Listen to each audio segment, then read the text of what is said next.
Hello everyone, কেমন আছো সবাই? আবার একটা নতুন ভিডিওতে তোমাদের সবাইকে স্বাগতম। তো আজকে ভিডিও নিয়ে চলে এসেছি। আজ হবে বাড়িতে পিঠে, আর সেটাই তোমাদের সাথে শেয়ার করতে চলে এসেছি। তো দিদি প্রথমে চালগুলো ভালো করে চেলে নিল, আর তারপর নারকেলটা করতে বসে গেল। আর এদিকে দুধটা বসিয়ে দিয়েছে ক্ষীর বানাবে বলে।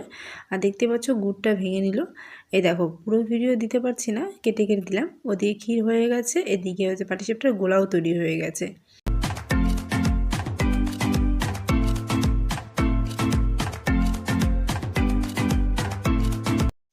এদিকে গ্যাসে ফ্রাই প্যান বসিয়ে দিয়েছে, হালকা করে তেল দিয়ে একটু গরম হতে দিল।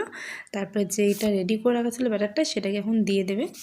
তো যে পুরটা বানানো ছিল সেটাকে এর মধ্যে দিয়ে দেবো।